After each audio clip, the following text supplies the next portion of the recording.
করি সবচাইতে বড় বেআইনি কাজ কোনটা বলো তো? যে কেউ দাঁড়িয়ে জবাব দিবে যে হুজুর সবচাইতে বড় বেআইনি কাজ হলো রাষ্ট্রের বিপক্ষে অবস্থান নেওয়া, চুরি করা, ডাকাতি করা, সন্ত্রাসী কাজ করা, ওগুলোর চাইতেও বড় জঘন্য রাষ্ট্রদ্রোহী হয়ে যাওয়া, অর্থাৎ রাষ্ট্রটাকেই নষ্ট কিভাবে করবে এবং বহিঃশত্রুর হাতে তুলে দেবে এর ধান্দা করা, এর ষড়যন্ত্র করা। তো এখন কেউ যদি রাষ্ট্রের বিপক্ষে যায়, নিঃসন্দেহে আপনারা তাকে সবচাইতে বড় অপরাধী বলবেন। এমনকি স্বাধীনতার 50 বছর পরও দেখা যায় যারা অতীতেও রাষ্ট্রদ্রোহী ছিল তাদের বিরুদ্ধেও মানুষ আন্দোলন করে। এবার আমাকে বলেন, রাষ্ট্র বড় না আল্লাহ বড়? রাষ্ট্রকে কাউকে জীবন দিয়েছে? রাষ্ট্রকে কাউকে মৃত্যু দিতে পারে? রাষ্ট্রের হাতে কারো কোনো রিজিক আছে? অথবা রাষ্ট্রকে কেউ কোনোদিন রব বলে বিশ্বাস করতে পারে? লা ইলাহা ইল্লাল্লাহ, আরে রব তো একজনই, মাবুদ তো একজনই, খালেক তো একজনই, মালিক তো একজনই। তো সেই আল্লাহর জমিনে থেকে আগে বোঝেন, রাষ্ট্র খাওয়ায় না, রাষ্ট্র পড়ায় না, রাষ্ট্রের হাতে কারো হায়াত না, রাষ্ট্রের হাতে কারো মত না, তবু রাষ্ট্রের ভেতরে আছে বলেই, এর নাগরিকই সুবিধা ভোগ করছে বলেই এর বিরুদ্ধে অবস্থান নিলে দুনিয়ার কোন সরকারি তারে ছেড়ে কথা বলে না। তো গোটা জমিনের মালিকানা আল্লাহর যদি এজ আ মুসলিম এই আকীদা আপনার হয়ে থাকে, তাহলে এবার আপনি ফয়সালা করেন না যে আল্লাহর জমিনে দাঁড়িয়ে, আল্লাহর খেয়ে, আল্লাহর পরে সে আল্লাহর বিরুদ্ধে কথা বলার চাইতে বড় পাপ আর বড় অপরাধ কি হতে পারে? তো বলবেন আল্লাহর বিরুদ্ধে কথা বলে কিভাবে? হ্যাঁ বলে, ইসলাম যেহেতু আল্লাহর দিন, জমিনটা আল্লাহর জমিন, সুতরাং এই জমিনের প্রতিটা ক্ষেত্রে আল্লাহর দিন কার্যকর থাকবে। এটাই যুক্তির কথা, এটাই বুদ্ধির কথা। আল্লাহ রাসূল সাল্লাল্লাহু আলাইহি ওয়াসাল্লাম যখন মদিনা শরীফে গেলেন, মদিনা যাওয়ার পর সেখানে যত অমুসলিম ছিলেন রাসূল ধরে ধরে সবাইকে হত্যা করার আদেশ দিয়েছেন। বিষয়টা কিন্তু এমন না। সেখানে যারা ছিল নবী তাদেরকে থাকার কথাই বলেছেন। যে ইহুদিদের 3টা গোত্র আছে, বনু নজির, বনু কুরাইজা, বনু কায়নুকা, ঠিক আছে তোমরা আগে ছিলা, এখনো থাকো, তবে একটা কাজ তোমাদেরকে করতে হবে, আমাদের সঙ্গে চুক্তিবদ্ধ হতে হবে। মদিনা সনদ প্রণয়ন করলেন রাসূলুল্লাহ সাল্লাল্লাহু আলাইহি ওয়াসাল্লাম। কি চুক্তি? যে তুমি ইহুদি ধর্ম তুমি ব্যক্তিগত জীবনে মানো, আমাদের কোনো আপত্তি নাই, কিন্তু এই মদিনা শরীফ, এই পুরো অঞ্চলটা চলবে ইহুদিদের কথায় না, এই পুরো অঞ্চলটা চলবে তোমাদের শিরকি কোনো আদর্শ দিয়ে না, বরঞ্চ এই আল্লাহর জমিনের এই অংশ যতটুকুর উপর আমাদের এখন ক্ষমতা আছে, এই পুরোটা চলবে আল্লাহর কথায়, পুরোটা চলবে আল্লাহ তাআলার ফরমান অনুসারে। যদি এটা মেনে নিতে পারো, রাজনৈতিক ভাবেও তোমরা ইসলামের সামনে নতি স্বীকার করবা, অর্থনৈতিক ভাবে ইসলামের সামনে নতি স্বীকার করবা, সামাজিক ভাবেও বিচারাচারের ক্ষেত্রেও ইসলামের সামনে নতি স্বীকার করবা। হ্যাঁ, তোমাদের অভ্যন্তরীণ বিষয়ে তোমরা তোমাদের স্বাধীনতা পরিপূর্ণভাবে পাবা এবং তোমাদের যত হক আছে আমরা এগুলো রক্ষা করব। আমরা তোমাদেরকে নিরাপত্তা দেব যেভাবে আমরা আমাদের মুসলমান ভাইদেরকে নিরাপত্তা দেব। এই শর্তটা তোমরা রাজি কিনা? রাজি না হয় উপায় নাই, ইচ্ছায় হোক বা অনিচ্ছায়, কারণ আল্লাহর রাসূল সাল্লাল্লাহু আলাইহি ওয়াসাল্লামের নেতৃত্ব প্রতিষ্ঠিত হয়ে গিয়েছে। এখন যদি রাজি না হয়, পথ একটা, নবীর সঙ্গে লড়াই করতে হবে অথবা এলাকা ছেড়ে চলে যেতে হবে। এখন এলাকা ছেড়ে যাওয়ার কোনো আগ্রহ নাই, আর নবীর সঙ্গে লড়াই করার কোনো হিম্মতি নাই, কারণ এই ইহুদিরাই সেই ইহুদি। আপনারা ইতিহাস পড়লে দেখবেন এই ইহুদিদের 3টা গোত্র মৌলিকভাবে এরা মদিনার অধিবাসী না, মদিনার নাগরিকই না, এরা অন্য এলাকার লোক। তাহলে এখানে এসে ঘাঁটি গেড়েছে কেন? একমাত্র উদ্দেশ্য ছিল, তারা তাদের কিতাবের মধ্যে পড়েছে এক সময় আখেরি পয়গম্বর আসবেন, তিনি এই মদিনা শরীফে হিজরত করবেন। তারা যদি কোনোভাবে তার দেখা পেয়ে যায়, তার উপর ঈমান আনবে, তার দ্বীনকে শক্তিশালী করবে এবং তাকে নিয়ে কাফেরদের বিরুদ্ধে মোকাবেলা করবে। সূরা বাকারার একাধিক আয়াতের সাক্ষী আপনারা পাবেন। এমনকি তারা এটা বলতো, ইস্তাফতিহুনা আলাল্লাযিনা কাফারু, যখন কাফেরদের বিরুদ্ধে লড়াই হতো, ওই লড়াইগুলোর মধ্যেও তারা আল্লাহর রাসূল সাল্লাল্লাহু আলাইহি ওয়াসাল্লামের তামান্না ব্যক্ত করত, হায় নবী যখন আসবে তাকে নিয়ে আমরা বিজয়ী হব, বিজয় কামনার তার সঙ্গে সম্পৃক্ত ছিল। কিন্তু ফালাম্মা জাআহুম মা আরাফু কাফারু বিহি ফালানাতুল্লাহি আলাল কাফিরিন, কিন্তু হক যখন সামনে চলে এসেছিল মানতে পারে নাই। কেন মানতে পারে নাই? এই গোষ্ঠীগত কারণে।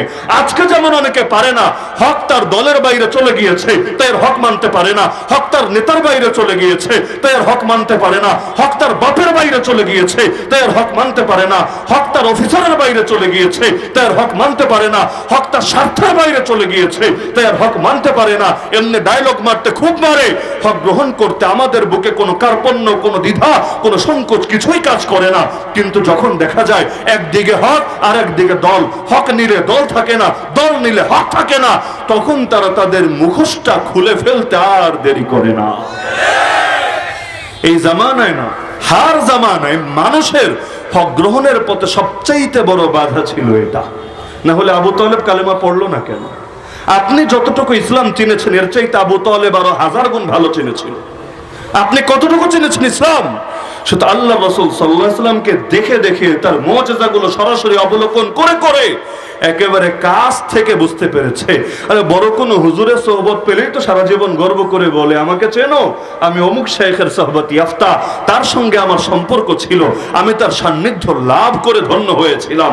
সব হুজুরের বড় হুজুর যিনি, সব শেখের বড় শেখ যিনি, আরে সব নবীরও সর্দার যিনি, তাকে যে ছোটবেলা থেকে বড় করে তুলেছে, মাথার উপর ছায়া হয়ে সারা জীবন থেকেছে, এমনকি যার জন্য নিজের রক্ত ঝরানোর শপথ পর্যন্ত নিয়েছে, আরে যেই সাহস আমরা করি না। আমরা আবু তালেব এক অমুসলিম হয়ে চ্যালেঞ্জ ছড়ে দিয়েছিল গোটা কুরাইশকে, আরে কুরাইশ কান খুলে শুনে নে, আমি কালেমা পড়তে না পারি, কিন্তু আমি আবু তালেব যতদিন জীবিত আছি তোরা ভাবিস না মুহাম্মাদের কোনো ক্ষতি করতে পারবি।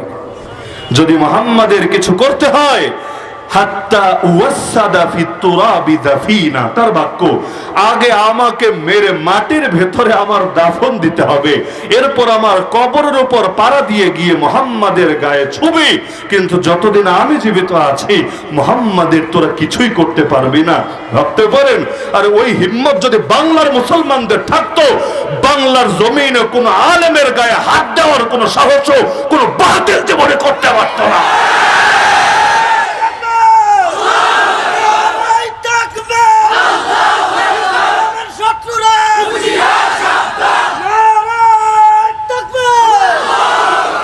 ব্যক্তি তো দূরের কথা, 200 কোটি মুসলমানের মধ্যে 2-4 কোটি মুসলমান যদি অন্তত হিম্মত করে বলতে পারত, আরে শোন গজবগ্রস্ত ইহুদি জাতি, যতদিন পর্যন্ত একজন মুসলমান জিন্দা থাকবে, সেই মুসলমানের ভেতরে প্রাণ থাকবে, সেই প্রাণে স্পন্দন থাকবে, তার ধমনীতে রক্ত প্রবাহিত থাকবে, তোরা ভাবিস না তোরা মসজিদে আকসা ভেঙে তোদের সেই কল্পিত সুলাইমানি মন্দির বা থার্ড টেম্পল বানাতে পারবে। আরে মসজিদ ভাঙা তো দূরের কথা, সেখানে মন্দির বানানো তো দূরের কথা, আরে তোরা তো এখানে এসে নিজেদের সাম্রাজ্য প্রতিষ্ঠা করতে পারবি না। তোরা ভেবেছিস কি জেরুজালেম হবে তোদের রাজধানী? আরে তোরা জানিস না সব সময় শুধু রিজিকে মানুষকে টেনে আনে না, কখনো মরণও মানুষকে টেনে আনে। মরণ যেই জমিনে লেখা থাকে মানুষ পারে না সেখানে না গিয়ে থাকতে। আপনার মরণ যদি লেখা থাকে চিটাগাং, সারা জীবন যদি মাদারীপুরের বাইরে কদম নাও ফেলেন, তবুও দেখবেন শেষ জীবনে কিভাবে কিভাবে জানি চিটাগাং চলে গিয়েছেন। তো পাগলরা ভেবেছে কি যে আল আকসা অথবা জেরুজালেমকে ওরা বানাবে ওদের রাজধানী, ওদের রিজিক ওদেরকে টেনে এনেছে? আরে না, আমরা শেষ জামানার হাদিসগুলো বিশ্লেষণ করলে বুঝি ওদের রিজিক ওদেরকে টেনে আনে নাই, ওদের মরণ ওদেরকে চুম্বকের মতো টেনে এনেছে। কারণ ওরা কোন মুসলমানের বিরুদ্ধে লড়াইয়ে নামে নাই, ওরা রব্বুল আলামিনের বিরুদ্ধে লড়াইয়ে নেমেছে। আখিরি পয়গম্বরকে দেখার পর, চেনার পর, বোঝার পর কেমন চিনেছে? কোরআন কখনো ভুল মেসেজ দেয় না। আল্লাহ বলেছেন ইয়ারিফুনাহু কামা ইয়ারিফুনা আবনাহু, নিজের পুত্র সন্তানকে যেভাবে চিনত। মেয়ে নিয়ে তো ওই জামানায় অনেকের অ্যালার্জি ছিল, মেয়ে না, পুত্র সন্তানকে যেভাবে চিনত আল্লাহ রাসূলকেও ঠিক সেভাবে চিনতে পেরেছে। এরপরও মানে নাই, শুধুমাত্র স্বার্থে আঘাত লাগার কারণে। কেন স্বার্থ? যে নবী আমাদের বংশে না এসে আরেক বংশে আসলো কেন রে? খালি বড় সড়ো কোনো স্বার্থ না, খালি আমার বংশে কেন আসে নাই, আর একজনের বংশে কেন এসেছে? ওরা কোন বংশ আর নবী কোন বংশ? ওরা হলো ইসহাক আলাইহিস সালামের বংশ, বনু ইসহাক, আর আমার নবী হলেন ইসমাইল আলাইহিস সালামের বংশ, বনু ইসমাইল। কিন্তু ইসহাকের বাবাও যিনি, ইসমাইলের বাবাও তিনি। ইসহাক আলাইহিস সালামের বাবার নামও ইব্রাহিম, আর ইসমাইল আলাইহিস সালামের বাবার নামও ইব্রাহিম। গোড়ায় গেলে কিন্তু সবই মিলে যাচ্ছে।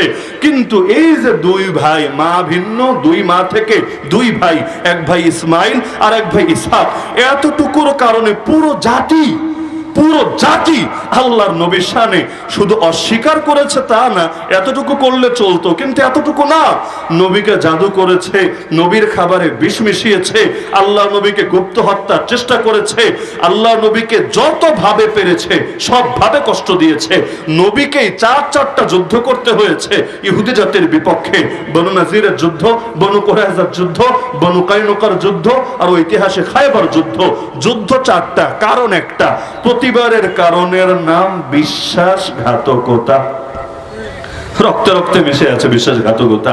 তো স্বার্থের কথা বলছিলাম যে আবু তালেব এক অমুসলিম হয়েও একদিকে আল্লাহ নবীকে এত সাহায্য করছে। আমি মাঝে মধ্যে চিন্তা করি, আমার সাথে আপনি একমত নাও হতে পারেন, যে আমার মতো হাজার উসামা মিলে দ্বীনের জন্য যতটুকু কোরবানি দিয়েছে, এর চাইতে হাজার গুণ বেশি কোরবানি এক আবু তালেব বহু আগে দিয়ে রেখেছে। সহিহ বুখারীতে হাদিস আছে, ইন্নাল্লাহা লা ইউআইয়িদু হাযা দ্বীন বির-রাজুলিল ফাজির, নিশ্চয়ই আল্লাহ কখনোই ইসলামকে শক্তিশালী করেন পাপিষ্ঠ লোকের দ্বারা, যার নিজের কপালে জান্নাত নাই, কিন্তু আল্লাহ তার দ্বারা ইসলামের এমন কিছু কাজ করিয়ে